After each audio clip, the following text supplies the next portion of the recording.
राधे राधे दोस्तों। आज हम आपको सुनाएंगे एक गरीब ब्राह्मण की भक्ति और सच्ची श्रद्धा की कहानी।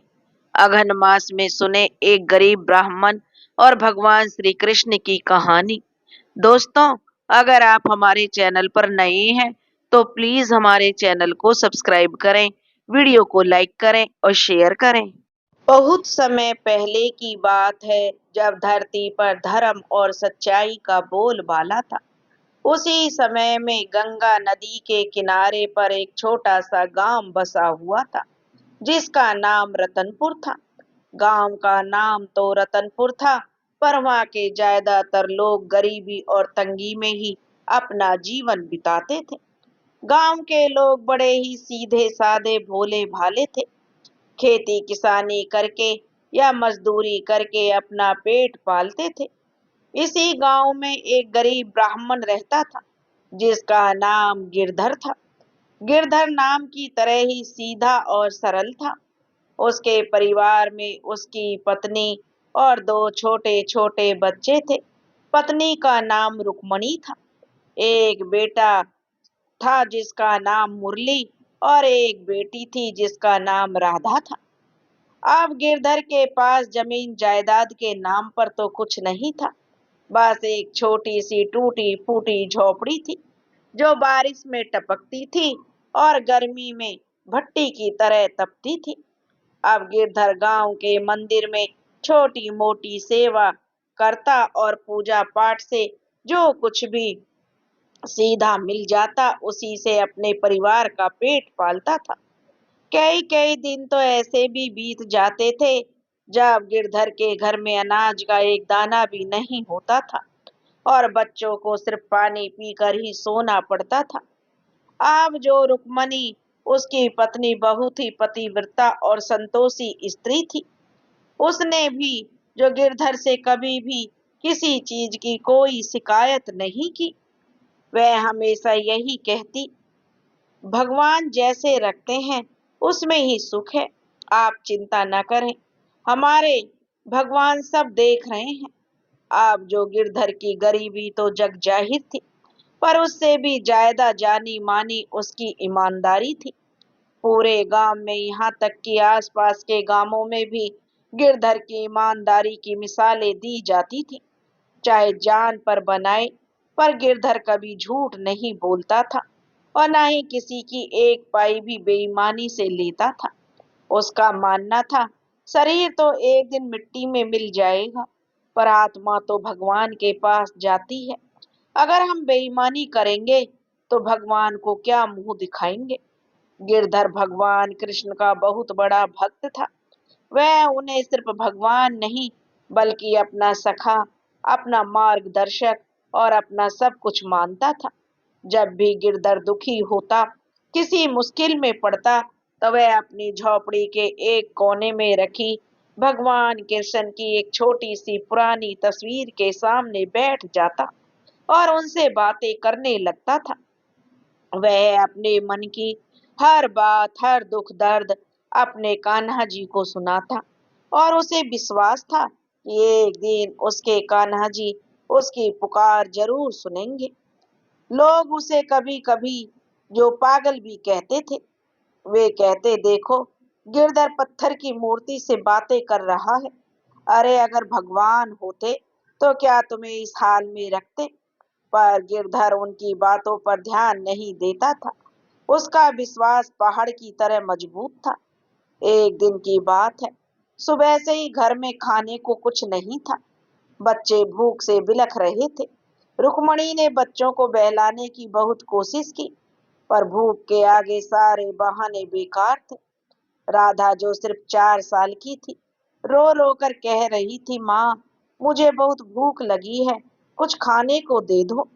यह सुनकर रुक्मणी की आंखों में आंसू आ गए। उसने गिरधर की तरफ बेबसी से देखा।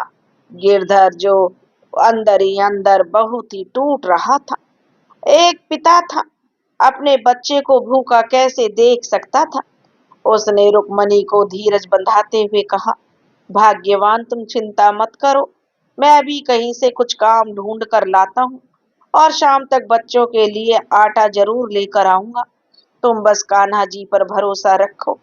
यह कहकर गिरधर काम की तलाश में घर से निकल पड़ा। वह पूरे गांव में घूमा, हर दरवाजे पर गया, पर उस दिन गिरधर को कोई काम नहीं मिला। जिनके खेतों में गिरधर काम करता था, वहां पहले से ही मजदूर लगे हुए थे। सेठ साहूकारों ने भी उसे कोई काम नहीं दिया। अब सूरज सिर पर चढ़ आया था, तेज धूप हो गई थी। गिरधर भूख प्यास से बेहाल हो गया था, पर उसे अपनी भूख प्यास से ज्यादा अपने भूखे बच्चों का चेहरा याद आ रहा था। निराश होकर गिरधर, जो गांव के बाहर एक बड़े से पीपल के पेड़ के नीचे बैठ गया, उसकी आंखों से आंसू बहने लगे। उसने आसमान की तरफ देखकर कहा कि हे मेरे कान्हा, आज यह कैसी परीक्षा ले रहे हो। मैं खुद भूखा रह सकता हूँ, पर अपने बच्चों को बिलखते हुए नहीं देख सकता। हे प्रभु, कोई तो रास्ता दिखाओ। मैं मेहनत मजदूरी करके अपने बच्चों का पेट पालना चाहता हूँ। मैं किसी के आगे हाथ नहीं फैलाना चाहता। अब तुम ही बताओ, मैं क्या करूं, कहाँ जाऊं। गिरधर अपनी धुन में ही भगवान से बातें कर रहा था कि तभी उसे घोड़ों के टापों की आवाज सुनाई दी। उसने देखा कि एक बहुत ही सुंदर और सजी धजी बग्घी उसी रास्ते पर आ रही थी। बग्घी के आगे पीछे कुछ सिपाही भी चल रहे थे। ऐसा लग रहा था कि कोई बहुत बड़ा आदमी या राजा महाराजा कहीं जा रहा है। बग्घी जैसे ही उस पीपल के पेड़ के पास पहुंची कि अचानक उसका पहिया सड़क के किनारे एक खड्डे में धंस गया और बग्घी एक तरफ झुक गई। बग्घी में बैठे एक अमीर सेठ, जिनका नाम जो करोड़ी मल था, घबरा कर बाहर निकले। वह पास के नगर के सबसे बड़े व्यापारी थे। उन्होंने सिपाहियों और बग्घीवान पर बहुत गुस्सा किया। कहने लगे, मूर्खों, तुम्हें दिखाई नहीं देता, अब निकालो इसे जल्दी से। सिपाही और बग्घीवान पहिए को निकालने की बहुत कोशिश करने लगे, पर पहिया बुरी तरह फंस चुका था। सेठ करोड़ीमल बहुत परेशान हो गए, क्योंकि उन्हें एक जरूरी सौदे के लिए समय पर पहुंचना था। तभी उनकी नजर पेड़ के नीचे बैठे गिरधर पर पड़ी। उन्होंने उसे आवाज लगाई, ए भाई, जरा यहाँ तो आओ। अब गिरधर उनके पास गया और हाथ जोड़कर बोला, जी सेठ जी, कहिए। सेठ जी ने कहा, देखो भाई, हमारी बग्घी का पहिया फंस गया है। तुम भी जरा हाथ लगाओ। अगर पहिया निकल गया तो तुम्हें मैं मजदूरी दूंगा। गिरधर के लिए तो यह मानो भगवान का भेजा हुआ अवसर था। उसने फौरन हामी भर दी। वह भी सिपाहियों के साथ मिलकर पहिया निकालने में जुट गया। गिरधर शरीर से दुबला पतला था, पर कई दिनों की भूखमरी के बावजूद उसने अपनी पूरी ताकत लगा दी। काफी देर की मेहनत के बाद आखिरकार पहिया गड्ढे से बाहर निकल आया। सेठ किरोड़ीमल बहुत खुश हुए। उन्होंने अपनी कमर में बंधी एक छोटी सी रेशम की थैली खोली। उस थैली में सोने और चांदी के सिक्के भरे हुए थे। उन्होंने बिना कुछ गिने कुछ चांदी के सिक्के निकाले और गिरधर की तरफ बढ़ाते हुए कहा, ये लो अपनी मजदूरी। तुमने आज हमारी बहुत मदद की है। गिरधर ने हाथ जोड़कर सिक्के ले लिए और उसने सिक्के गिने तो वे पूरे 5 चांदी के सिक्के थे। उस समय में चांदी के सिक्के एक गरीब परिवार के लिए हफ्ते भर के खाने पीने के इंतजाम के लिए काफी थे। अब गिरधर की आंखों में खुशी के आंसू आ गए। उसने मन ही मन अपने कान्हा को धन्यवाद दिया कि हे प्रभु, तेरी लीला अपरंपार है। तूने मेरी सुन ली। वह सेठ जी को धन्यवाद देकर जैसे ही मुड़ने लगा, तभी उसकी नजर जमीन पर पड़ी। एक चीज थी जो पड़ी हुई चमक रही थी, और सेठ जी वहां पर खड़े थे। उनके पैरों के पास जो एक सोने की मोहर धूल में पड़ी चमक रही थी। शायद जब सेठ जी अपनी थैली से सिक्के निकाल रहे थे, तब वह मोहर वहां गिर गई होगी। एक पल के लिए गिरधर के मन में लालच आया। उसने सोचा, अगर यह सोने की मोहर मैं उठा लूं तो किसी को पता नहीं चलेगा। इससे तो मेरे परिवार की कई महीनों की गरीबी दूर हो जाएगी। मेरे बच्चे पेट भर के खाना खा सकेंगे। इस और उनके लिए नए कपड़े भी आ जाएंगे। टूटी हुई छत भी ठीक हो जाएगी। यह ख्याल आते ही गिरधर का दिल जोर जोर से धड़कने लगा। उसने एक नजर सेठ जी की तरफ देखा, जो अपनी बग्गी में बैठने की तैयारी कर रहे थे। उनका ध्यान बिल्कुल भी जमीन की तरफ नहीं था। फिर गिरधर ने दूसरी नजर अपने हाथ में रखे चांदी के सिक्कों पर डाली। यह उसकी मेहनत की कमाई थी। और फिर उसने उस सोने की मोहर को देखा। वह बेईमानी का धन था। उसके अंदर एक लड़ाई शुरू हो गई। एक मन कह रहा था, उठा ले गिरधर, यह तो भगवान ने ही तेरी गरीबी देखकर तेरे लिए भेजा है। लेकिन तभी दूसरा मन, जो सालों से ईमानदारी और धर्म के रास्ते पर चला था, उसे धिक्कार रहा था। यह गिरधर तू कितना गिर जाएगा, यह तेरा नहीं है। इस पर तेरा कोई हक नहीं है। क्या तू अपने बच्चों को चोरी का अन्न खिलाएगा? क्या यही सिखाया है तेरे कान्हा ने तुझे? यह ख्याल आते ही गिरधर कांप गया। उसे लगा जैसे भगवान कृष्ण खुद उसे देख रहे हैं और कह रहे हैं कि हे गिरधर, यही तेरी परीक्षा है। उसने फौरन नीचे झुका और उस सोने की मोहर को उठा लिया। धूल से साफ करके वह दौड़ता हुआ सेठ किरोड़ी मल के पास पहुंच गया, जो बग्घी में बैठ चुके थे। अब गिरधर ने हाँफते हुए कहा, सेठ जी जरा रुकिए, आपकी यह सोने की मोहर गिर गई थी। अब सेठ किरोड़ी मल ने मुड़कर देखा। गिरधर के हाथ में सोने की मोहर देखकर वह हैरान रह गए।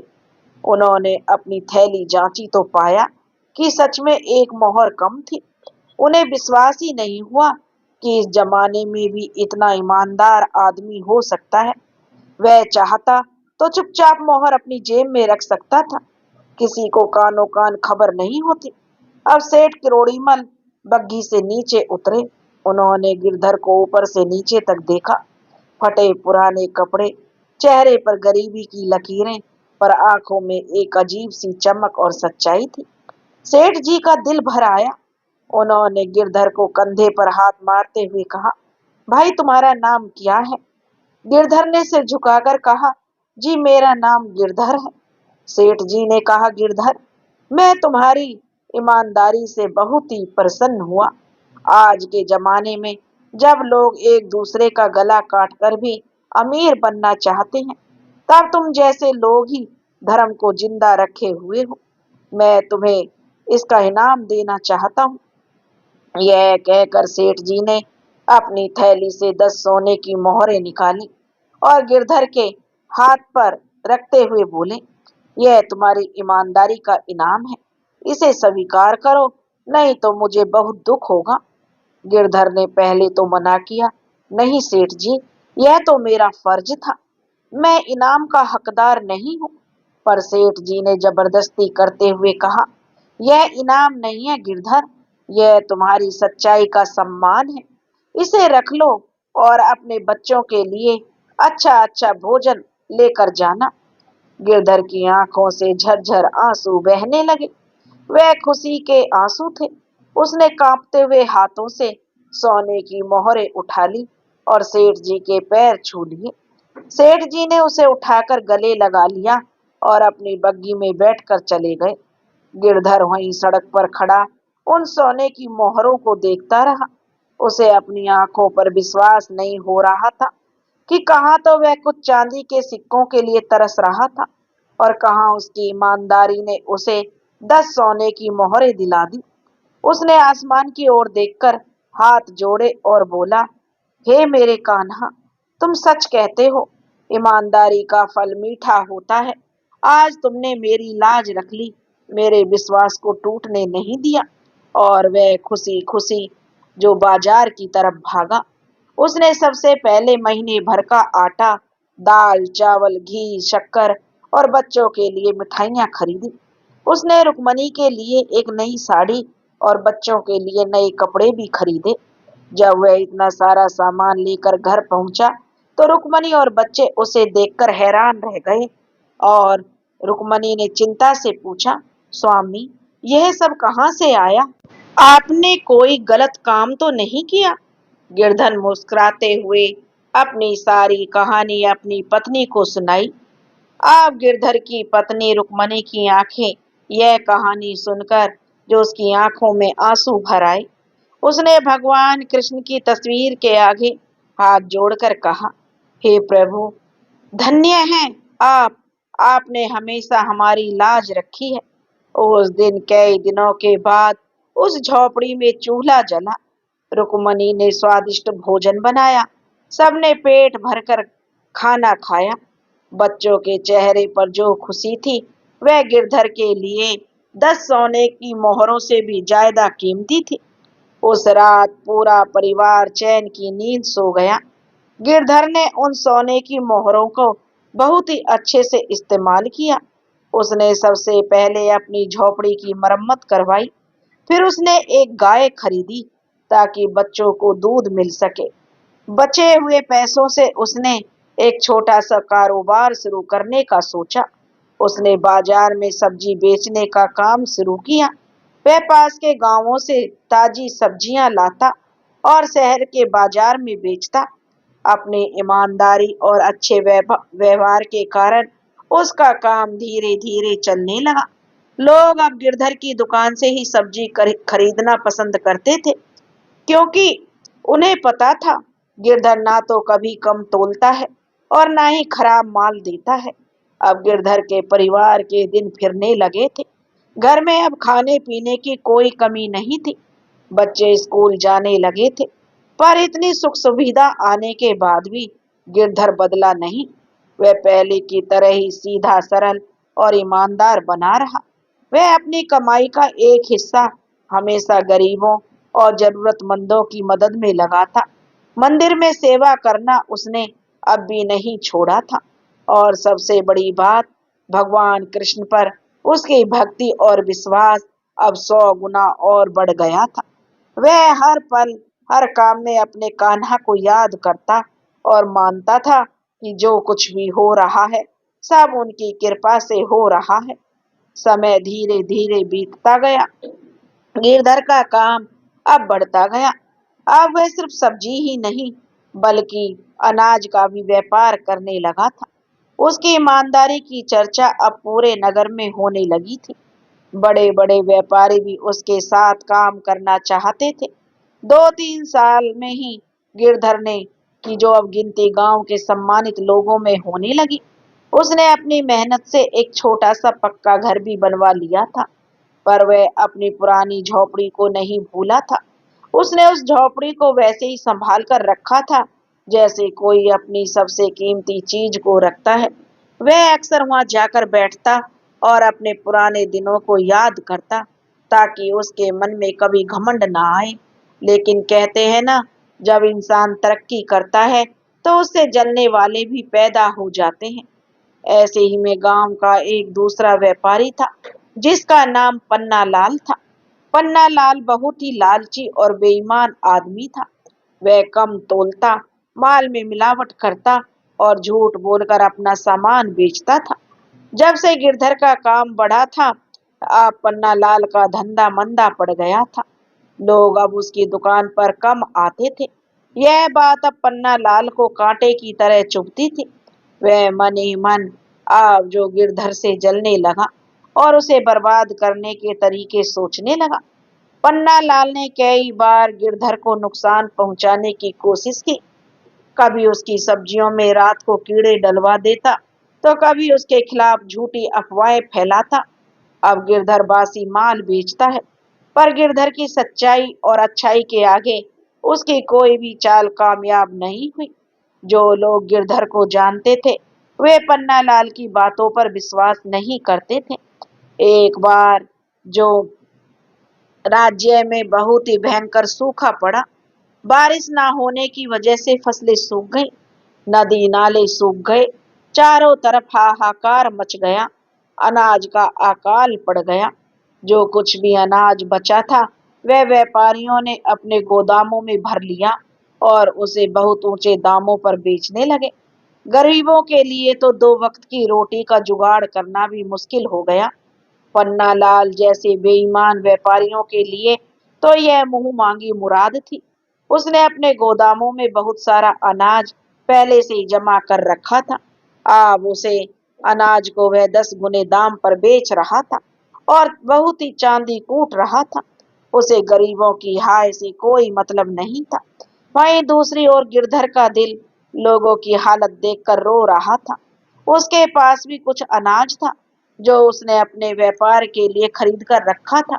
उसने अपनी पत्नी रुक्मणी से सलाह की, रुक्मणी, गांव के लोग भूख से मर रहे हैं, बच्चे दाने दाने को तरस रहे हैं। हमारे पास जो अनाज है, अगर हम उसे बेचेंगे तो हमें बहुत मुनाफा होगा, पर क्या यह सही होगा? क्या हमारे कान्हा इससे खुश होंगे? रुक्मणी ने कहा, स्वामी, आप तो जानते ही हैं, यह धन यह दौलत सब ऊपर वाले की देन है। जिस भगवान ने हमें दिया है, अगर हम उसके बंदों को काम ना आ सके तो ऐसी कमाई किस काम की? आप जैसा ठीक समझे वैसा करें। मैं आपके हर फैसले में आपके साथ हूँ। अपनी पत्नी रुक्मणी की बात सुनकर अब गिरधर बहुत ही जो उसे हिम्मत मिली। उसने फैसला किया कि वह अपना सारा अनाज गांव के गरीबों में मुफ्त बांटेगा। उसने गांव में ढिंढोरा पिटवा दिया कि जिसके घर में भी खाने को अनाज नहीं है, वह आकर उसकी दुकान से अनाज ले जाए, बिना कोई पैसा दिए। यह खबर सुनते ही गांव के लोग हैरान रह गए। एक तरफ पन्नालाल जैसे व्यापारी लूट मचा रहे थे, वहीं दूसरी तरफ गिरधर अपना सब कुछ लुटाने को तैयार था।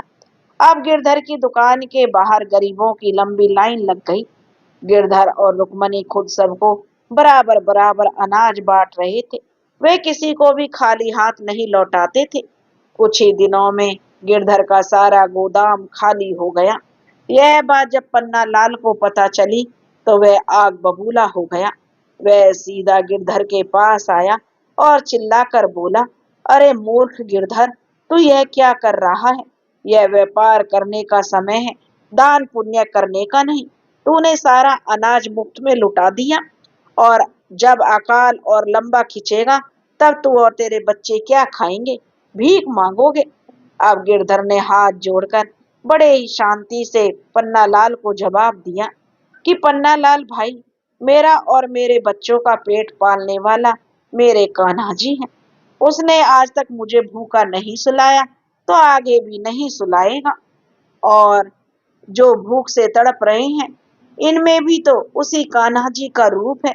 उनकी सेवा ही मेरे कान्हा जी की सच्ची पूजा है। अब पन्नालाल उसका मजाक उड़ाते हुए बोला, कान्हा कान्हा कान्हा, देखूंगा तेरा कान्हा तुझे कैसे बचाता है। जब तू दाने दाने के लिए तरसेगा, तब यही लोग तुझे पूछने भी नहीं आएंगे। यह कहकर पन्नालाल वहां से चला गया। अब जो गिरधर ने जो कुछ भी किया था, उसकी खबर धीरे धीरे राजा तक भी पहुंच गई। राजा जो था वह बहुत ही न्यायप्रिय और प्रजापालक था। तब राजा ने अपने मंत्री को भेजकर गिरधर को राज दरबार में बुलाया, और गिरधर थोड़ा डर गया। उसने सोचा शायद उससे कोई गलती हो गई है। अब गिरधर डरते डरते राजा के दरबार में पहुंचा। राजा ने उसे बड़े सम्मान के साथ अपने पास बिठाया और कहा, गिरधर, हमने सुना है इस भयानक अकाल के समय में, जब बड़े बड़े व्यापारी अपनी तिजोरियां भर रहे हैं, तुमने अपना सारा अनाज अपने ग्राम वासियों में बांट दिया। हम तुम्हारी इस निस्वार्थ सेवा से बहुत प्रसन्न हैं। गिरधर ने हाथ जोड़कर कहा, महाराज, मैंने कुछ भी महान काम नहीं किया है, यह तो मेरा कर्तव्य था। प्रजा तो राजा की संतान होती है, और एक दूसरे की मदद करना ही इंसानियत है। राजा गिरधर की विनम्रता देखकर और भी खुश हुए। उन्होंने कहा, गिरधर, तुम जैसे ईमानदार और सच्चे लोगों की इस राज्य को बहुत जरूरत है। हम तुम्हें इस राज्य के अन्न भंडार का प्रमुख नियुक्त करते हैं।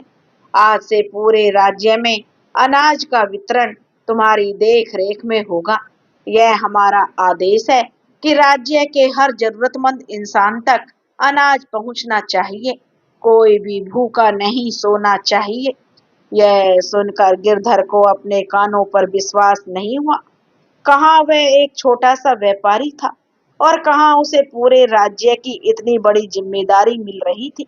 उसने राजा को हाथ जोड़कर बहुत बहुत धन्यवाद दिया और पूरी ईमानदारी और लगन से उस काम को करने का वचन दिया।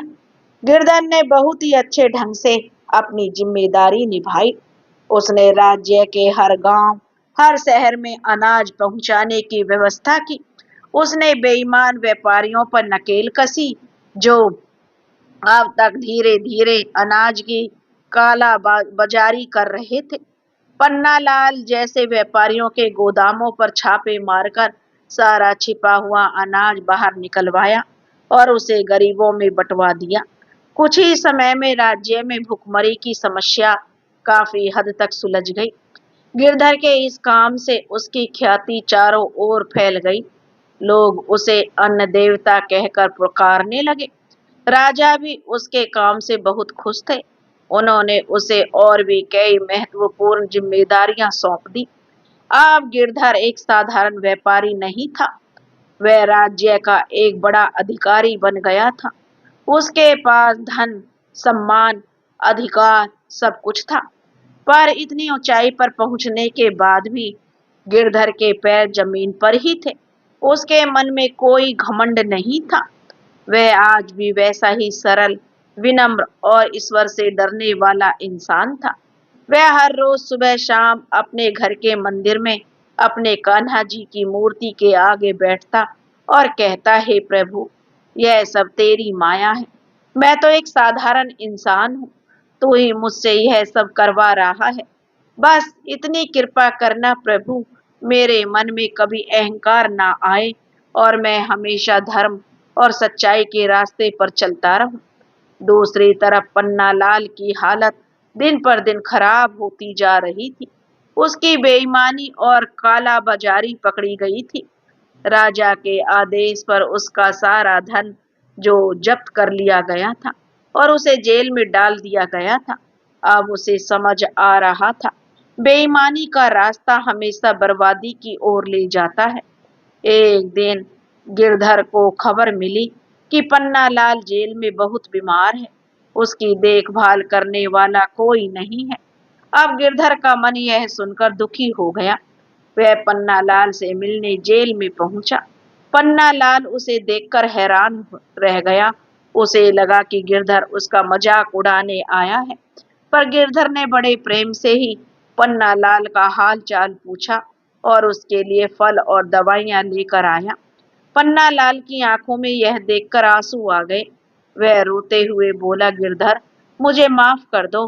मैंने तुम्हारे साथ बहुत बुरा किया, तुम्हें बर्बाद करने की कोशिश की, और आज जब मैं बर्बाद हो गया हूँ तो तुम मेरी मदद करने आए हो।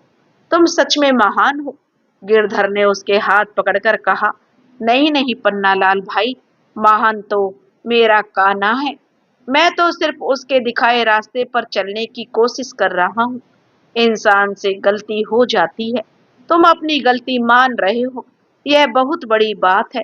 तुम चिंता मत करो, मैं राजा जी से बात करके तुम्हारी सजा कम करवाने की कोशिश करूंगा। गिरधर ने सच कहा कि राजा से विनती की और फिर पन्नालाल की सजा माफ करवा दी। जेल से छूटने के बाद पन्नालाल पूरी तरह बदल चुका था। उसने बेईमानी और लालच का रास्ता हमेशा के लिए छोड़ दिया और गिरधर के साथ मिलकर ईमानदारी से काम करने लगा। गिरधर की अच्छाइयों ने एक बुरे इंसान को भी बदल दिया। गिरधर का जीवन अब सुख शांति से बीत रहा था। उसके अब बच्चे बड़े हो गए थे और वे भी अपने पिता की तरह ही नेक और संस्कारी थे। गिरधर ने अपने धन का उपयोग गांव की भलाई के कामों में किया। उसने एक बड़ा सा अन्न क्षेत्र खुलवाया जहां कोई भी भूखा आकर भोजन कर सकता था। उसने बच्चों के लिए एक पाठशाला खुलवाई और एक अस्पताल भी खुलवाया। पूरा गांव उसे देवता की तरह पूजता था। लेकिन गिरधर के मन में हमेशा यही इच्छा रहती कि एक बार वह अपने आराध्य भगवान श्री कृष्ण के साक्षात दर्शन कर ले, और एक बार वह उनसे मिलना चाहता था। वह अक्सर अक्सर रात को अकेले में उनसे कहता, हे बंसी मनोहर, हे मुरली वाले, आपने मुझे इस लायक बनाया मुझे मान सम्मान धन दौलत सब कुछ दिया, पर प्रभु मेरी तो बस अब एक यही इच्छा है, मैं एक बार आपके दिव्य स्वरूप के दर्शन कर सकूं।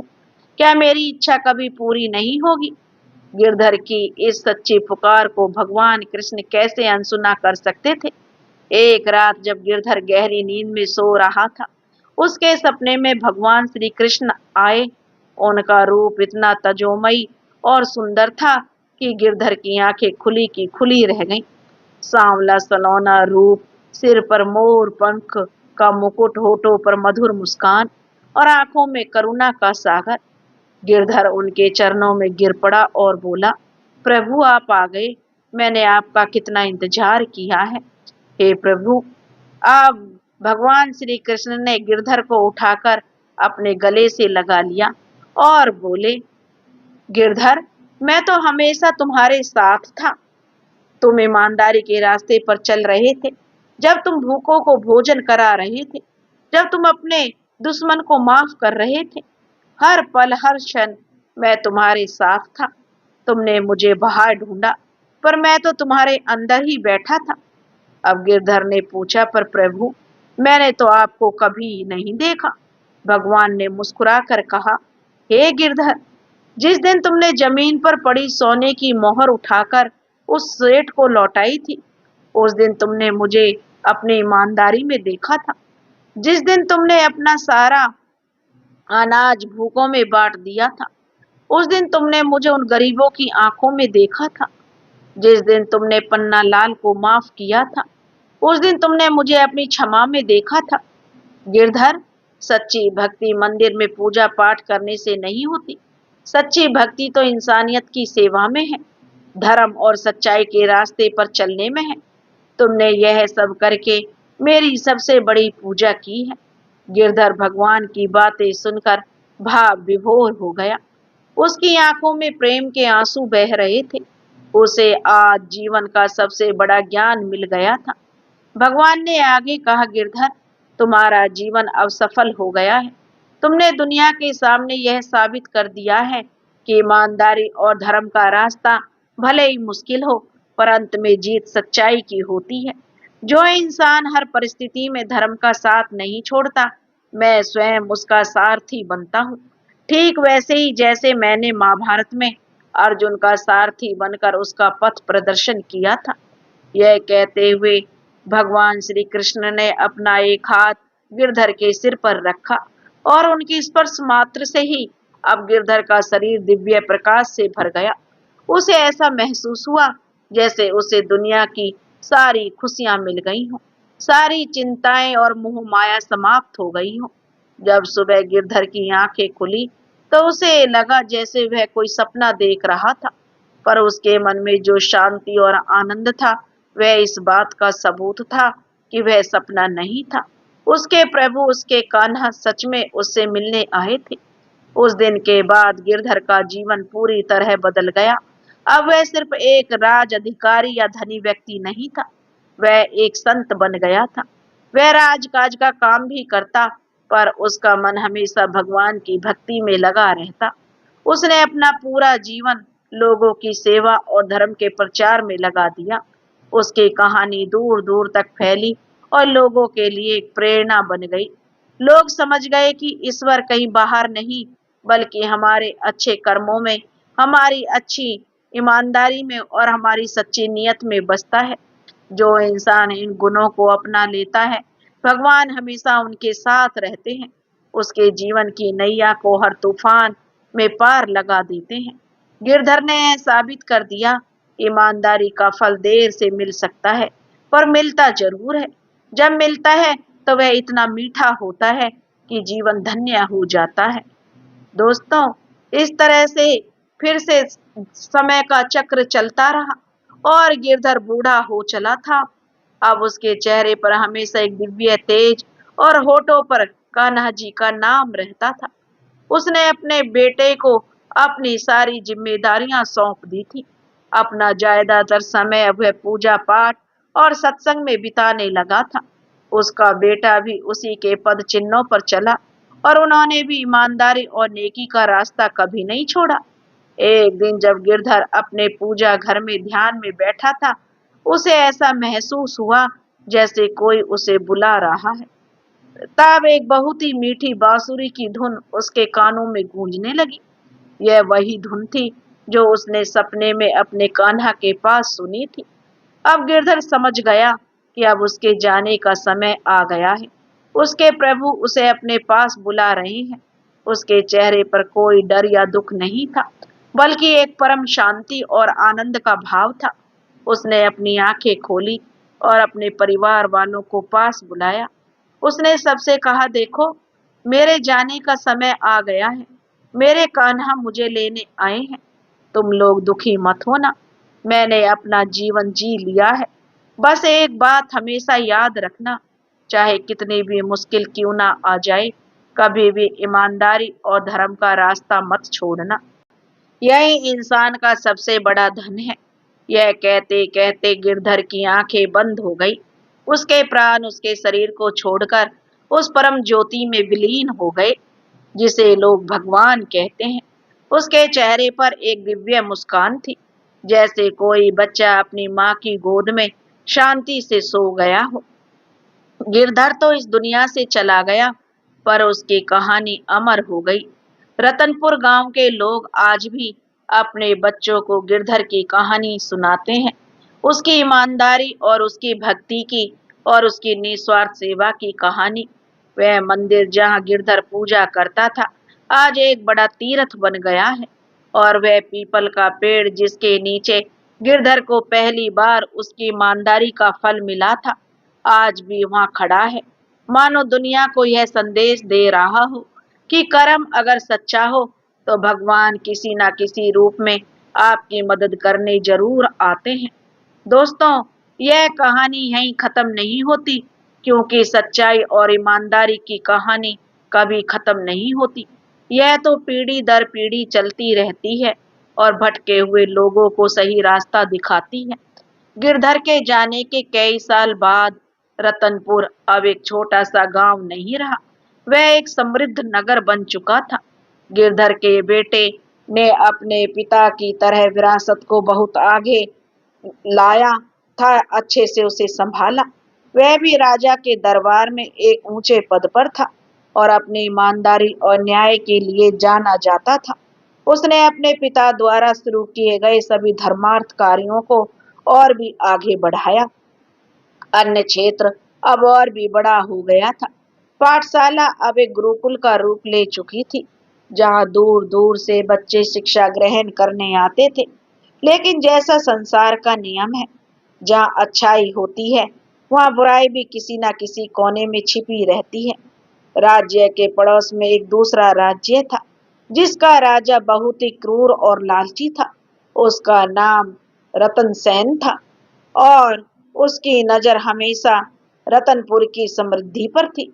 वह जानता था इस राज्य की प्रजा खुशहाल है और राजकोष हमेशा भरा रहता है। उसने रतनपुर पर आक्रमण करके अपने अधीन करने की योजना बनाई।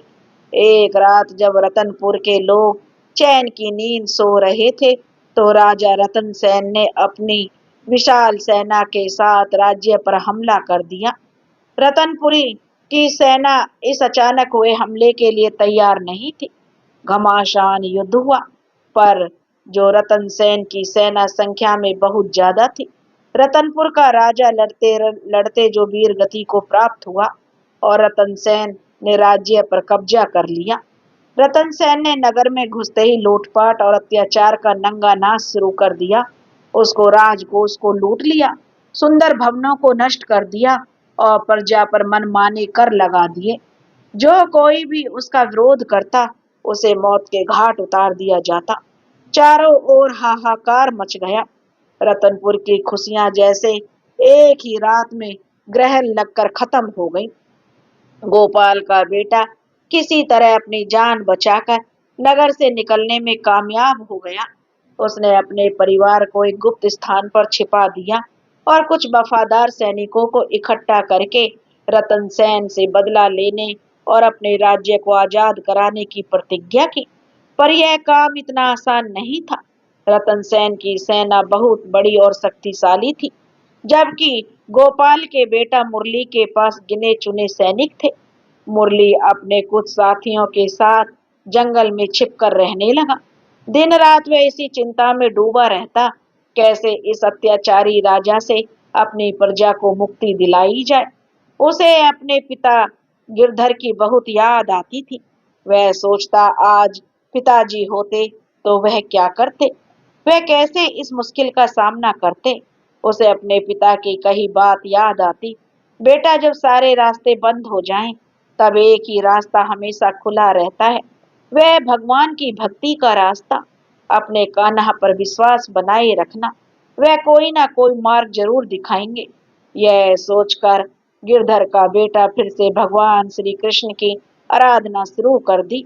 वह दिन में सैनिकों को युद्ध के लिए प्रशिक्षित करता और रात में एकांत में बैठकर भगवान श्री कृष्ण का ध्यान करता। हे प्रभु से वह प्रार्थना करता कि हे प्रभु, हे दीनदयाल, हे रक्षक, आप तो सब देख रहे हैं। इस अधर्मी राजा के अत्याचारों से हमारी प्रजा को बचाइए। मुझे शक्ति और बुद्धि दीजिए ताकि मैं अपने धर्म का पालन कर सकूं और इस दुष्ट का संहार कर सकूं। कई महीने बीत गए और गिरधर का बेटा और उसके साथी छापा मार युद्ध करके रतन सेन की सेना को परेशान कर रहे थे, पर सीधी लड़ाई में उन्हें हरा पाना असंभव लग रहा था। धीरे धीरे अब सैनिकों का मनोबल भी टूटने लगा था। उनके पास खाने पीने का सामान भी खत्म हो रहा था। एक दिन मुरली हताश होकर एक घने जंगल में गुफा के अंदर बैठ गया। उसे लगा कि शायद अब सब कुछ खत्म हो गया है, वह हार गया है। उसकी आंखों से झरझर आंसू बह रहे थे।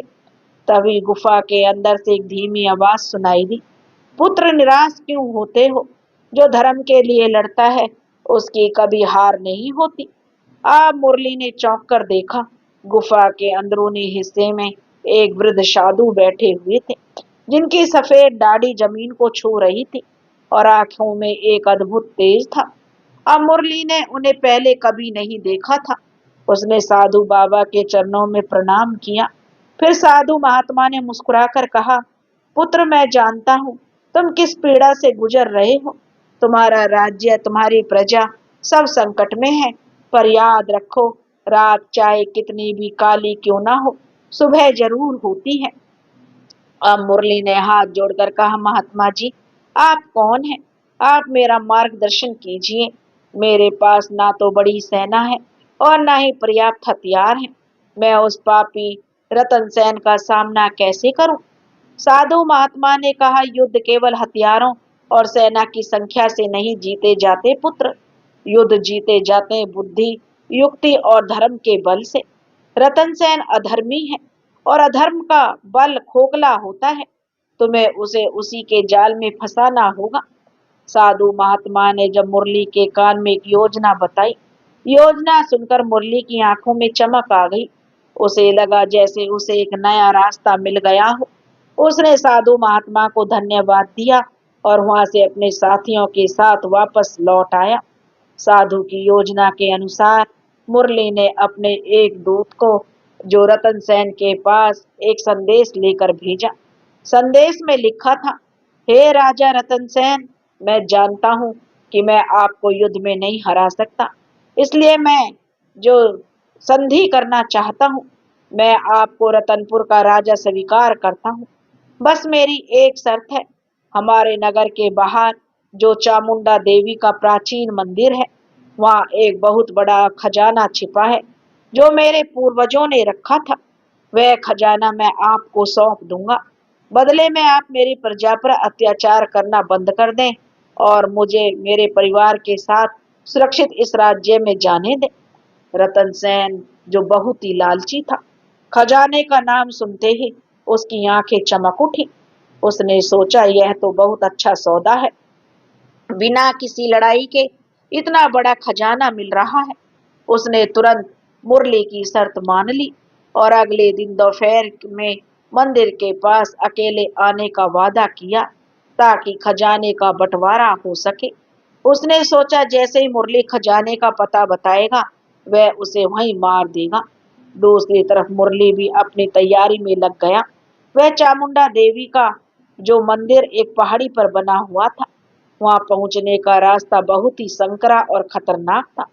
मंदिर के आसपास गहरी खाइयां और घने जंगल थे। मुरली और उसके साथियों ने रात भर जागकर उस पूरे रास्ते पर जाल बिछा दिए। उन्होंने बड़े बड़े खड्डे खोदकर उन्हें पत्तों से ढक दिया और संकरे रास्तों पर ऐसे पत्थर लगा दिए कि जरा सा पैर पड़ते ही वह नीचे खाई में जा गिरे। अगले दिन जैसा तय हुआ था, रतन सेन अपने कुछ सबसे भरोसेमंद और ताकतवर सैनिकों के साथ मंदिर की ओर बढ़ा। वह खजाना के लालच में इतना अंधा हो गया कि उसने रास्ते में खतरों पर ध्यान नहीं दिया। मुरली उसे मंदिर के अंदर ले जाने के बहाने उन्हें खतरनाक रास्तों से लेकर गया। जैसे ही रतन सेन और उसके सैनिक उस रास्ते पर पहुंचे, वे एक एक करके मुरली के बिछाए हुए जाल में फंसते चले गए। कोई खड्डे में गिर गया तो कोई खाई में लुढ़क गया। रतन सेन जब तक कुछ समझ पाता, तब तक उसके सारे सैनिक मारे जा चुके थे। वह अकेला रह गया था। अब मुरली उसके सामने खड़ा था, हाथ में तलवार लिए। रतन सेन डर के मारे कांपने लगा। उसने मुरली से अपने प्राणों की भीख मांगी। मुरली ने गरज कर कहा, अधर्मी, जब तूने मेरी निर्दोष प्रजा को मारा था, तब तुझे दया नहीं आई? जब तूने हमारे धर्म स्थलों को अपवित्र किया था, तब तेरा धर्म कहाँ गया था? तेरे जैसे पापी के लिए यह धरती कोई जगह नहीं है। इस पर तू बोझ है। यह कहकर मुरली ने एक ही बार में रतन सेन का सिर धड़ से अलग कर दिया। रतन सेन के मरते ही उसकी सेना में भगदड़ मच गई। बिना राजा की सेना ज्यादा देर तक टिक नहीं सकी और मुरली ने अपने बचे हुए सैनिकों के साथ अपने नगर में प्रवेश किया और बचे कुचे दुश्मन सैनिकों को भी मार भगाया। रतनपुर की प्रजा को अब यह समाचार मिला कि अत्याचारी रतन सेन मारा जा चुका है और गिरधर का बेटा विजय होकर लौटा है, तो उसकी खुशी का ठिकाना नहीं रहा। पूरे नगर में उत्सव का माहौल बन गया। लोगों ने जो अब गिरधर के बेटे को अपना नया राजा घोषित कर दिया। मुरली ने राजा बनकर सबसे पहले अपने राज्य में शांति और व्यवस्था स्थापित की। उसने उन सभी लोगों की मदद की जिनका सब कुछ जो रतन सेन के अत्याचारों में लुट गया था। फिर उसने फिर से अपने पिता की तरह ही धर्म और न्याय का राज्य स्थापित किया। जल्दी रतनपुर पहले की तरह खुशहाल और समृद्ध राज्य बन गया। राजगद्दी पर बैठने के बाद जो गिरधर का बेटा सबसे पहले उस गुफा में उस रहस्यमय साधु को धन्यवाद देने गया जिसकी वजह से उसने यह जीत हासिल की थी। पर जब वह गुफा में पहुंचा तो वहां कोई नहीं था। उसने आसपास बहुत ढूंढा पर उन साधु बाबा का कहीं पता नहीं चला। अब मुरली को बड़ा आश्चर्य हुआ। तभी उसकी नजर गुफा की दीवार पर पड़ी। वहां कोयले से एक चित्र बना हुआ था, जो भगवान कृष्ण का चित्र, जिनके सिर पर मोर पंख था। फोटो पर वही रहस्यमयी मुस्कान। चित्र के नीचे लिखा था, धर्मो रक्षति रक्षत, अर्थात जो धर्म की रक्षा करता है, धर्म उसकी रक्षा करता है। मुरली समझ गया, वह कोई साधारण साधु नहीं थे। वह स्वयं उसके पिता के आराध्य, उसके कुल देवता भगवान श्री कृष्ण थे, जो उसकी मदद करने साधु के भेष में आए थे। यह सोचते ही आप जो मुरली की आंखों में भक्ति के आंसू बहने लगे। वह जमीन पर घुटनों के बल बैठ गया और हाथ जोड़कर बोला, हे प्रभु, मेरे पिता ठीक कहते थे। आप हमेशा अपने भक्तों के साथ रहते हैं। पहले मेरे पिता की ईमानदारी की परीक्षा लेकर उन्हें फल दिया और आज आपने मेरी भक्ति की परीक्षा लेकर मुझे विजय दिलाई। आप धन्य हैं प्रभु, आपकी लीला अपरंपार है। उस दिन से मुरली का विश्वास भगवान पर और दृढ़ हो गया। उसने अपना पूरा जीवन एक राजा के रूप में प्रजा की सेवा में करते हुए और एक भक्त के रूप में भगवान की भक्ति करते हुए बिताया। अब गिरधर और उसके बेटे की कहानी पीढ़ी दर पीढ़ी सुनाई जाती रही, जो इस बात का प्रमाण है कि ईमानदारी और धर्म के रास्ते पर चलने वालों की नाव का खेवनहार स्वयं भगवान होता है। वह परीक्षा जरूर लेता है, कभी गरीबी देकर तो कभी संकट में डालकर, पर अंत में वह अपने भक्त को कभी डूबने नहीं देता, बल्कि उसे हर मुश्किल से पार लगाकर विजय का ताज पहनाता है। यही है ईमानदारी का सबसे मीठा और सबसे सच्चा फल। अब गिरधर का बेटा के जो राज में कई वर्षों तक उसने जो उस राज्य में राज किया, वर्षों तक सुख और शांति से राज्य चलाया। रतनपुर की धरती सोना उगलती और प्रजा के चेहरे पर हमेशा मुस्कान रहती। समय के साथ साथ अब मुरली के घर में भी एक पुत्र ने जन्म लिया, जिसका नाम रखा गया था वंश। वंश अपने नाम की तरह ही अपने कुल का एक महत्वपूर्ण हिस्सा था। वह राजमहल में पला बढ़ा, उसे देश के सबसे अच्छे गुरुओं ने शिक्षा दी। वह शस्त्र विद्या और शास्त्र ज्ञान दोनों में ही निपुण था। वह बहुत ही बुद्धिमान और न्यायप्रिय था। वंश अपने दादा गिरधर और पिता मुरली की कहानियां सुनकर बड़ा हुआ था। वह उनका बहुत सम्मान करता था, पर उनके सोचने का ढंग अपने पूर्वजों से थोड़ा अलग था। अब गिरधर और मुरली का जहाँ भगवान में अटूट और सीधा विश्वास था, वहीं वंश हर चीज को तर्क और विज्ञान की कसौटी पर तोलता।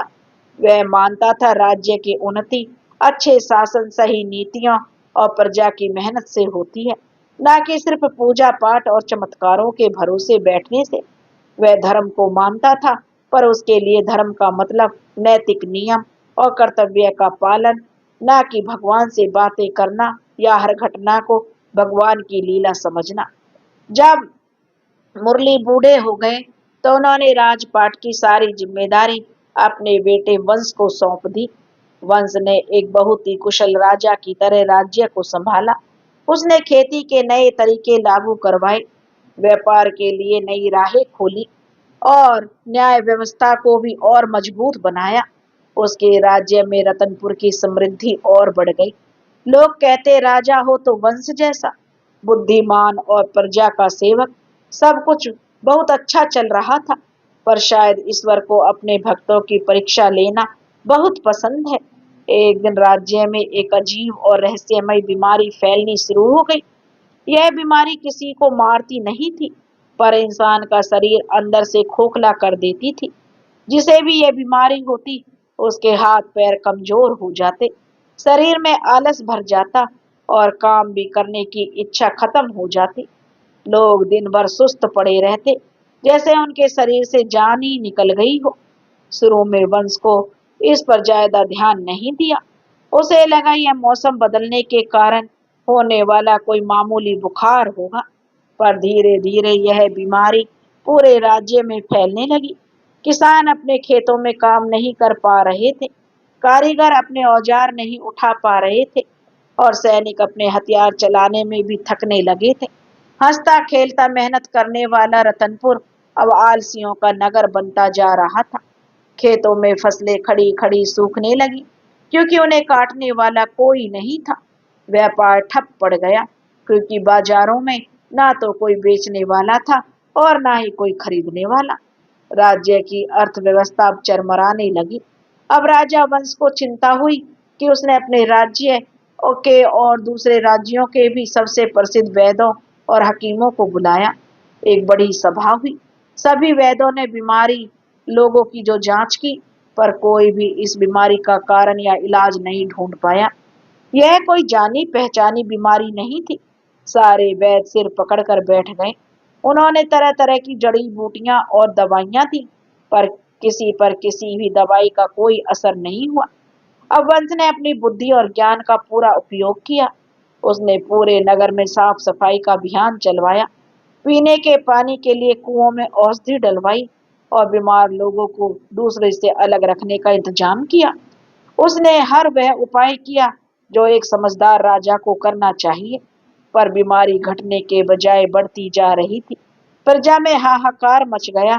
लोग डर गए थे। वे कहने लगे कि यह कोई देवीय प्रकोप है, किसी देवता का श्राप है। कुछ लोग अंधविश्वास में पड़कर अजीब अजीब टोटके करने लगे। राज्य में अशांति और अव्यवस्था फैलने लगी। अब राजा वंश दिन रात इसी चिंता में घुलता जा रहा था। वह अपनी प्रजा को इस तरह बेबस और लाचार देखकर बहुत दुखी था। पहली बार उसे लग रहा था कि उसकी बुद्धि, उसका ज्ञान, उसकी सारी नीतियां बेकार साबित हो रही हैं।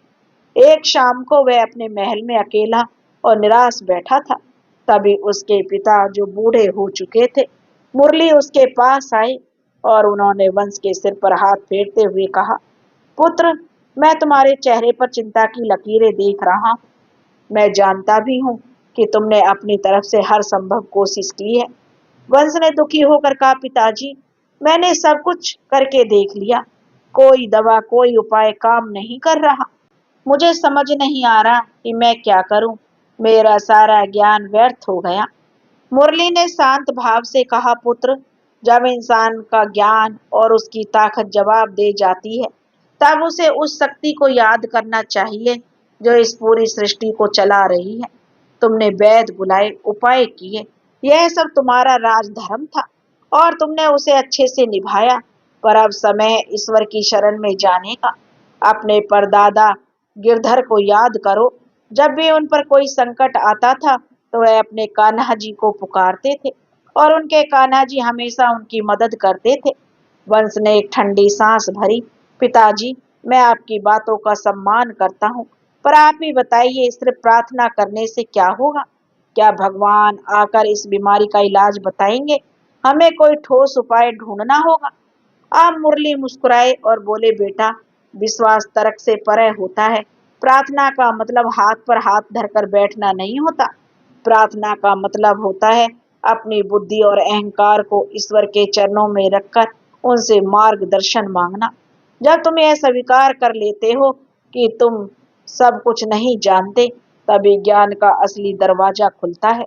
तुम एक बार सच्चे मन से अपने कुल देवता भगवान श्री कृष्ण को पुकारो तो सही, वे रास्ता जरूर दिखाएंगे। यह कहकर मुरली वहां से चले गए। वंश उनकी बातों पर विचार करने लगा। उसे अपने पिता की बातें पूरी तरह से समझ नहीं आ रही थी, पर उसके पास अब कोई और चारा भी नहीं था। वह हार चुका था। उस रात वंश को नींद नहीं आई। वह महल के पुस्तकालय में चला गया। वहाँ राज्य के पुराने दस्तावेज और ग्रंथ रखे हुए थे। वह यह देखने लगा कि क्या इतिहास में कभी कोई ऐसी महामारी आई है और उस समय के राजाओं ने उसका सामना कैसे किया था। वह एक एक ग्रंथ को ध्यान से पढ़ने लगा। पढ़ते पढ़ते सुबह होने को आई। तभी उसकी नजर कोने में रखी एक पुरानी सी संदूकची पर पड़ी। उसने उसे खोला। उसके अंदर धूल से लिपटी एक हाथ से लिखी हुई पोथी रखी थी। यह कोई राजकाज का दस्तावेज नहीं था, बल्कि एक तरह से निजी डायरी थी। पहले पन्ने पर सुंदर अक्षरों में लिखा था, मेरे कान्हा की बातें, लेखक गिरधर। वंश समझ गया यह उसके परदादा गिरधर की डायरी है। उसने उत्सुकता से उसे पढ़ना शुरू किया। उस डायरी में कहा कोई ज्ञान की बड़ी बड़ी बातें या उपदेश नहीं थे। उसमें तो एक सीधे साधे भक्त की अपने भगवान से की गई रोजमर्रा की बातें थी। अब गिरधर ने लिखा था कि कैसे जब उसके बच्चे भूखे थे तो उसने कान्हा जी से बात की, कैसे जब उसे सोने की मोहर मिली तो उसने कान्हा जी को धन्यवाद दिया, और कैसे हर छोटी बड़ी बात में वह अपने कान्हा जी की सलाह लेता था। पढ़ते पढ़ते वंश की आंखों में आंसू आ गए। उसे पहली बार एहसास हुआ कि उसके परदादा का विश्वास कितना गहरा और सच्चा था। वह भगवान को सिर्फ मानते नहीं, बल्कि उनके साथ जीते थे। डायरी के आखिरी पन्नों में एक घटना का जिक्र था। गिरधर ने लिखा था, आज हमारे गांव में जानवरों में एक अजीब बीमारी फैली है। गाय दूध देना बंद कर गई है और बैल सुस्त होकर बैठ गए हैं। कोई वैद्य कुछ समझ नहीं पा रहा। सब परेशान है। मैंने अपने कान्हा से पूछा, प्रभु, यह क्या लीला है? इन बेजुबान जानवरों ने क्या बिगाड़ा है? किसी का? मेरे मन में कान्हा जी ने एक आवाज दी कि गिरधर, जब प्रकृति रूठ जाती है तो उसका इलाज भी प्रकृति में ही छिपा होता है। अपने आसपास देखो, समाधान तुम्हारे सामने ही है। बस देखने के लिए मन की आंखें चाहिए, सिर की नहीं। अब गिरधर ने आंखें लिखा था, मुझे कान्हा जी की बात समझ नहीं आई। मैं सारा दिन जंगल में घूमता रहा। मैं हर पेड़, हर पौधे को ध्यान से देखता रहा। तभी मेरी नजर एक ऐसे पौधे पर पड़ी जिसे जानवर नहीं खाते थे। वे उसे दूर से ही छोड़कर निकल जाते थे। वह तुलसी का पौधा था। मेरे मन में विचार आया, कहीं यही तो वह समाधान नहीं। मैंने कुछ तुलसी की पत्तियां तोड़ी और उन्हें पानी में उबालकर कुछ बीमार जानवरों को पिलाया। और यह क्या चमत्कार! अगले दिन वे जानवर पहले से भी बेहतर लगने लगे। मैंने पूरे गांव वालों को यह उपाय बताया। सबने अपनी अपनी गाय बैलों को तुलसी का काढ़ा पिलाया और फिर कुछ ही दिनों में सारे जानवर ठीक हो गए। मेरे कान्हा कितने दयालु हैं। उन्होंने एक साधारण पौधे में कितनी बड़ी शक्ति छिपा दी है। सच है, समाधान हमारे आसपास ही होता है, बस विश्वास की नजर चाहिए। यह पढ़कर वंश जैसे नींद से जाग गया। उसके रोंगटे खड़े हो गए। उसने अपने पिता की बात याद आ गई। समाधान तुम्हारे सामने ही है। उसे लगा जैसे उसके परदादा ने यह बातें सालों पहले उसी के लिए लिखी थी। उसके मन में एक नई आशा की किरण जागी। एक ऐसी बीमारी जो इंसानों को आलस और सुस्त बना रही है, और एक ऐसा पौधा जिसे सबने से पवित्र और ऊर्जा देने वाला माना जाता है, तुलसी। वंश के मन में सारा संदेह, सारा तर्क एक पल में गायब हो गया। वह तुरंत अपने महल के बगीचे में गया और वहां लगे तुलसी के पौधों को देखने लगा। उसने अपने वैद्यों को बुलाया और उन्हें जो गिरधर की डायरी की वह घटना सुनाई। उसने आदेश दिया कि आज से राज्य के हर नागरिक को सुबह शाम तुलसी का काढ़ा पिलाया जाएगा। कुछ वैद्यों ने आपत्ति की, महाराज यह तो एक मामूली सा घरेलू नुस्खा है, हम बड़ी बड़ी औषधियां देकर हार गए हैं, तो इस तुलसी से क्या होगा? यह अंधविश्वास है। पर वंश का मन अब बदल चुका था। उसे दृढ़ता से उसने कहा, यह अंधविश्वास नहीं, यह मेरे पूर्वजों का विश्वास है, और आज मैं तर्क से नहीं विश्वास से काम लूंगा। मेरे आदेश का पालन किया जाए। पूरे राज्य में तुलसी का काढ़ा बनाकर बांटा जाने लगा। मंदिरों में, चौराहे पर, हर घर में लोग तुलसी का सेवन करने लगे। वंश खुद रोज सुबह सबसे पहले यह काढ़ा पीता। शुरू के कुछ दिनों तक तो कोई खास असर नहीं दिखा। वंश के मन में फिर संदेह उठने लगा। उसे लगा शायद उसने जल्दबाजी में कोई गलत फैसला ले लिया है। वह उस रात फिर से अपने परदादा की डायरी लेकर बैठा। उसने एक और पन्ना पढ़ा, जहां लिखा था, कान्हा कहते हैं कि गिरधर, विश्वास का बीज बोने के बाद उसे फल देने के लिए धैर्य का पानी भी देना पड़ता है। चमत्कार एक पल में नहीं होते, उसके लिए सब्र की जरूरत होती है। यह पढ़कर वंश को धीरज मिला। उसने अपना प्रयास जारी रखा और फिर लगभग एक हफ्ते बाद चमत्कार होना शुरू हो गया। जो लोग बीमारी से सबसे ज्यादा पीड़ित थे, उनके अंदर धीरे धीरे स्फूर्ति आने लगी। किसानों ने अपने हल उठाने शुरू कर दिए। कारीगरों के हथौड़ों की आवाजें फिर से सुनाई देने लगी। बाजारों में रौनक लौटने लगी। महीने भर के बाद वह रहस्यमयी बीमारी ऐसी गायब हो गई जैसे कभी थी ही नहीं। पूरा राज्य आश्चर्यचकित था। जिन वैद्यों ने इसका उपाय का मजाक उड़ाया था, वे भी वंश के सामने नतमस्तक थे। रतनपुर में फिर से खुशियां लौट आई थी। उस दिन वंश को समझ आ गया कि ज्ञान सिर्फ किताबों में नहीं होता, सच्चा ज्ञान तो विश्वास में है, श्रद्धा में है। उसने सीखा कि तर्क और विज्ञान अपने आप में खास है, पर कुछ चीजें ऐसी होती हैं जो तर्क से परे होती हैं, जिन्हें सिर्फ एक भक्त का हृदय ही समझ सकता है। उसने अपने महल में एक बहुत बड़ा यज्ञ करवाया और भगवान श्री कृष्ण को धन्यवाद दिया।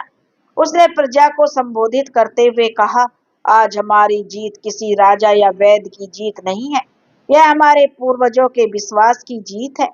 यह उस परम शक्ति की जीत है जो हमेशा हमारी रक्षा करती है।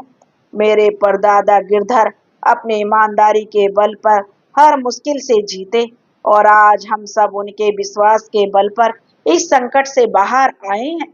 आज से हमारे राज्य का मूल मंत्र सिर्फ न्याय और मेहनत ही नहीं, बल्कि विश्वास भी होगा। वंश ने अपने परदादा गिरधर की डायरी को सोने के संदूक में रखकर अपने पूजा घर में स्थापित करवा दिया। वह उसे सिर्फ एक किताब नहीं, बल्कि अपने कान्हा का भेजा हुआ मार्गदर्शन मानता था। उस दिन के बाद राजा वंश ने शासन तो अपनी बुद्धि और नीतियों से किया, पर हर फैसला लेने से पहले वह कुछ पल अपने पूजा घर में जरूर बिताता और अपने पूर्वजों के उस अटूट विश्वास को नमन करता। वह समझ गया कि एक सफल जीवन और एक सफल राज्य चलाने के लिए सिर्फ बाहरी समृद्धि ही नहीं, बल्कि आंतरिक श्रद्धा का होना भी जरूरी है। ईमानदारी का फल तो उसके दादा को मिला था, पर आज वंश को विश्वास का फल भी मिल गया, जो किसी भी सांसारिक धन दौलत से कहीं ज्यादा मीठा और स्थायी था। राज्य में शांति और समृद्धि का दौर लौट आया था। राजा वंश अब पहले से भी ज्यादा विनम्र और ज्ञानी हो गए थे। उन्हें समझ आ गया था कि एक राजा का कर्तव्य केवल प्रजा का पेट भरना और उनकी रक्षा करना ही नहीं, बल्कि उनके विश्वास और उनकी आत्मा को भी मजबूत रखना है। उन्होंने राज्य में कई गुरुकुल और आश्रम खुलवाए, जहाँ बच्चों को शस्त्र शास्त्र के साथ साथ धर्म और अध्यात्म की शिक्षा भी दी जाती थी। लेकिन नियति की परीक्षाएं अभी समाप्त नहीं हुई थी। रतनपुर के पड़ोस में एक बहुत ही शक्तिशाली राज्य था, जिसका नाम विजयगढ़ था। विजयगढ़ का राजा भानु प्रताप सिंह बहुत ही महत्वाकांक्षी और अहंकारी था। वह अपनी सैन्य शक्ति के घमंड में चूर रहता और अपने आसपास के छोटे कस्बों को हड़प कर अपने साम्राज्य का विस्तार करना चाहता था। उसकी नजर काफी समय से रतनपुर की खुशहाली पर थी। भानु प्रताप सिंह ने हरि रतनपुर की जो बीमारी के बारे में सुना था, उसे यह भी पता चला था कि कैसे एक साधारण से उपाय से पूरा राज्य फिर से स्वस्थ हो गया था। पर उसने इसे चमत्कार नहीं, बल्कि रतनपुर की कमजोरी माना। उसने सोचा, जिस राज्य की सेना बीमारियों से लड़खड़ा जाए और जिसका राजा हकीमों की जगह घरेलू नुस्खों पर भरोसा करे, उसे हराना तो बच्चों का खेल है। यह सोचकर उसने एक बड़ी सेना तैयार की और रतनपुर पर चढ़ाई करने का मन बना लिया। उसने अपना एक दूत राजा वंश के पास भेजा। दूत ने राज्य सभा में अहंकार के साथ कहा, महाराज, हमारे महाराज भानु प्रताप सिंह आपको यह संदेश देते हैं कि या तो आप उनकी अधीनता स्वीकार कर लें और हर साल उन्हें कर चुकाएं, या फिर युद्ध के लिए तैयार हो जाएं। यह सुनकर पूरी सभा में सन्नाटा छा गया। विजयगढ़ की सेना की कहानियां सबने सुनी थी। उनकी सेना रतनपुर की सेना से कम 5 गुना बड़ी थी और उनके पास बहुत ही आधुनिक और घातक हथियार थे। वंश के मंत्री और सेनापति भी चिंता में पड़ गए। उन्होंने वंश को सलाह दी कि युद्ध करना आत्महत्या करने जैसा होगा, इसलिए हमें राजा भानु प्रताप सिंह की शर्तें मान लेनी चाहिए। सेनापति ने कहा, महाराज, हम अभी अभी एक बड़ी विपदा से बाहर निकले हैं। हमारी प्रजा और सेना अभी भी पूरी तरह से मजबूत नहीं हो पाई है। इस समय युद्ध करना मतलब सीधे सीधे विनाश को न्योता देना है। वंश ने सबकी बातों को शांति से सुना। उसके मन में भी एक पल के लिए भय आया। वह जानता था कि यह लड़ाई जीतना लगभग असंभव है, पर फिर उसे अपने परदादा गिरधर की बात याद आई, जिन्होंने मुश्किल से मुश्किल समय में भी ईमानदारी और धर्म का साथ नहीं छोड़ा। उसे अपने पिता की बात याद आई, जिन्होंने कुछ गिने चुने सैनिकों के साथ अत्याचारी राजा को हराया था।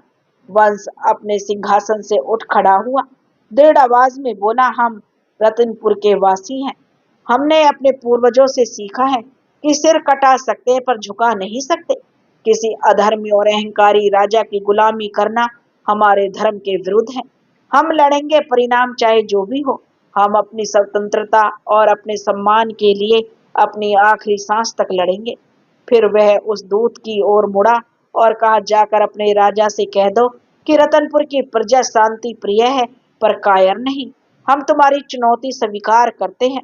युद्ध भूमि में ही फैसला होगा और आज देखते हैं कि किसकी जीत होती है, कौन किसकी अधीनता स्वीकार करेगा।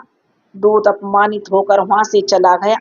राज्यसभा में यह सुनकर खलबली मच गई। कई मंत्रियों ने वंश को समझाने की कोशिश की कि यह फैसला भावुकता में लिया गया है, इसका परिणाम भयंकर होगा, पर वंश अपने निर्णय पर अड़िग था और सभा समाप्त करके वह सीधा अपने पूजा घर में गया। फिर उसने अपने परदादा की डायरी निकाली और भगवान श्री कृष्ण की मूर्ति के सामने बैठकर प्रार्थना करने लगा, हे गोविंद, हे माधव, हे मुरलीधर, आज मेरे कुल का सम्मान, मेरे राज्य की प्रजा का जीवन दांव पर लगा है। मैं जानता हूँ मेरी शक्ति और मेरी सेना दुश्मन के सामने कुछ नहीं है। पर मुझे आपके न्याय पर पूरा भरोसा है। मेरे दादा ने ईमानदारी का रास्ता चुना। मेरे पिता ने धर्म की रक्षा के लिए शस्त्र उठाए। मैं अपने राज्य के सम्मान के लिए युद्ध करने जा रहा हूँ। मैं युद्ध अपनी ताकत के भरोसे नहीं बल्कि आपके भरोसे लड़ने जा रहा हूँ। जैसे आपने महाभारत में पांडवों का साथ दिया था, वैसे ही आज मेरा मार्गदर्शन कीजिए। मुझे शक्ति दीजिए, मैं अपने धर्म का पालन कर सकूं। वह काफी देर तक वहीं बैठा रहा। उसका मन अब बिल्कुल शांत था। डर की जगह अब उसके मन में एक अजीब सी निर्भीकता और शांति ने ले ली थी। उसे ऐसा महसूस हो रहा था जैसे कोई अदृश्य शक्ति उसके साथ है और कह रही है, चिंता मत करो, मैं तुम्हारे साथ हूँ। वंश ने युद्ध की तैयारियां शुरू कर दी। उसने अपनी पूरी प्रजा को संबोधित किया और कहा, यह युद्ध सिर्फ सेना का नहीं है, यह रतनपुर के हर एक नागरिक का युद्ध है। यह हमारे सम्मान और हमारी आने वाली पीढ़ियों के भविष्य का युद्ध है। उसकी बातों से प्रजा में एक नया जोश भर गया। किसान, कारीगर, व्यापारी सब अपनी अपनी तरह से सेना की मदद करने के लिए आगे आ गए। स्त्रियां सैनिकों के लिए भोजन बनाने और घायलों की सेवा के लिए तैयार हो गईं। पूरा रतनपुर एक होकर इस संकट का सामना करने के लिए खड़ा हो गया। युद्ध का दिन आ गया। रतनपुर के बाहर एक बड़े मैदान में दोनों सेनाएं आमने सामने खड़ी थी। एक तरफ थी भानु प्रताप सिंह की विशाल अहंकार में डूबी सेना। दूसरी तरफ थी वंश की छोटी सी सेना, जिसकी आंखों में अपने देश के लिए मर मिटने का जज्बा था। भानु प्रताप सिंह अपने ऊंचे हाथी पर बैठा हुआ वंश की छोटी सी सेना को देखकर हंस रहा था। उसने अपने सेनापति से कहा, देखो, यह चींटियों की फौज हाथियों से लड़ने आई है। आज इन्हें ऐसा सबक सिखाओ कि भविष्य में कोई छोटा राजा हम जैसों से आंख मिलाने की हिम्मत ना कर सके। युद्ध का बिगुल बजा। भानु प्रताप की सेना एक तूफान की तरह रतनपुर के सैनिकों पर टूट पड़ी। पहली झड़प में रतनपुर के कई सैनिक मारे गए। ऐसा लग रहा था कि लड़ाई कुछ ही घंटों में खत्म हो जाएगी। राजा वंश खुद आगे की पंक्ति में रहकर लड़ रहा था और वह अपनी जान की परवाह किए बिना दुश्मनों को काट रहा था और अपने सैनिकों का हौसला बढ़ा रहा था। पर वह देख रहा था, उसकी सेना दुश्मन की विशाल संख्या के आगे टिक नहीं पा रही है। उसके सैनिक बहादुरी से लड़ रहे थे, पर एक एक करके गिरते जा रहे थे। तभी यह जो देखा कि सब कुछ खत्म होने वाला है, एक अविस्मरणीय घटना घटी। अचानक मौसम बदलने लगा। आसमान में घने काले बादल छा गए। हवाएं तेज चलने लगी। बिजलियां कड़कने लगी। देखते ही देखते इतनी जोर की धूल भरी आंधी चली कि दिन में रात जैसा अंधेरा हो गया। इस आंधी का सबसे ज्यादा असर भानु प्रताप की सेना पर पड़ा, क्योंकि वे खुले मैदान के बीचों बीच थे। धूल उनकी आंखों में घुस गई। उन्हें कुछ भी दिखाई देना बंद हो गया। उनकी अपनी ही सेना में भगदड़ मच गई। सैनिक एक दूसरे से टकराने और गिरने लगे। हाथी घोड़े बिदक कर अपनी ही सेना को कुचलने लगे। वहीं दूसरी ओर रतनपुर के सैनिक, क्योंकि वे मैदान के किनारे और पेड़ों की आड़ में थे, उन पर आंधी का असर कम हुआ। राजा वंश को तुरंत समझ आ गया, यह कोई साधारण आंधी नहीं है, यह दैवीय सहायता है। उसने इस अवसर का फायदा उठाने का निश्चय किया। उसने अपने सैनिकों को आदेश दिया कि इस यह मौका है, दुश्मन अंधा हो चुका है, टूट पड़ो इन अधर्मियों पर। हर हर महादेव। रतनपुर के सैनिक एक नए जोश के साथ दुश्मन की सेना में घुस गए। वे आसानी से उन सैनिकों को मार रहे थे जो आंधी के कारण कुछ देख नहीं पा रहे थे, हड़बड़ी में इधर उधर भाग रहे थे। भानु प्रताप सिंह अपने हाथी से नीचे गिर गया और धूल में कुछ टटोलने की कोशिश कर रहा था। तभी वंश वहां पहुंचा और उसको ललकारने लगा, भानु प्रताप, कहाँ गया तेरा घमंड? तू अपनी सैन्य शक्ति पर बहुत अहंकार करता है, पर देख प्रकृति की शक्ति के आगे तेरी ताकत कितनी तुच्छ है। दोनों के बीच भयंकर युद्ध हुआ। अंत में वंश ने भानु प्रताप को परास्त करके उसे बंदी बना लिया। जैसे ही भानु प्रताप बंदी हुआ, वह रहस्यमयी आंधी भी उतनी तेजी से शांत हो गई जितनी तेजी से आई थी। आसमान फिर से साफ हो गया। जब भानु प्रताप की सेना ने देखा कि उनका राजा बंदी हो चुका है, तो उन्होंने हथियार डाल दिए और आत्मसमर्पण कर दिया। एक असंभव लगने वाली लड़ाई रतनपुर जीत चुका था। यह किसी चमत्कार से कम नहीं था। वंश के सैनिकों को अपनी आंखों पर विश्वास नहीं हो रहा था। वे सब जमीन पर घुटने टेक कर उस अदृश्य शक्ति को धन्यवाद दे रहे थे जिसने उनकी रक्षा की थी। राजा वंश ने बंदी भानु प्रताप के साथ बुरा व्यवहार नहीं किया। उसने उसे सम्मान के साथ अपने दरबार में पेश किया।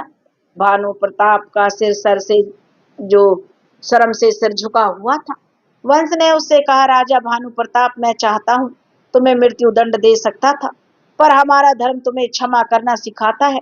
मैं तुम्हें जीवन दान देता हूँ, पर इस शर्त पर कि तुम आज के बाद कभी किसी निर्दोष राज्य पर आक्रमण नहीं करोगे और अपनी प्रजा पर अहंकार और शक्ति से नहीं बल्कि प्रेम और न्याय से राज करोगे। भानु प्रताप वंश की इस महानता को देखकर पानी पानी हो गया। उसने अपनी गलती स्वीकार की और वंश को वचन दिया कि वह एक अच्छा राजा बनकर दिखाएगा। इस युद्ध के बाद रतनपुर की ख्याति चारों दिशाओं में फैल गई। लोग कहने लगे, रतनपुर पर स्वयं भगवान की कृपा है, इसलिए उसे कोई नहीं हरा सकता। बड़े बड़े राजा अब वंश से मित्रता करना चाहते थे। युद्ध जीतने के बाद वंश सीधा अपने पूजा घर में गया और अपने कान्हा के चरणों में गिरकर रोने लगा। यह जीत के आंसू थे, वह भक्ति के आंसू थे। उसने कहा, प्रभु, यह मैं नहीं, आप जीते हैं। यह मेरी जीत नहीं है, आपकी जीत है।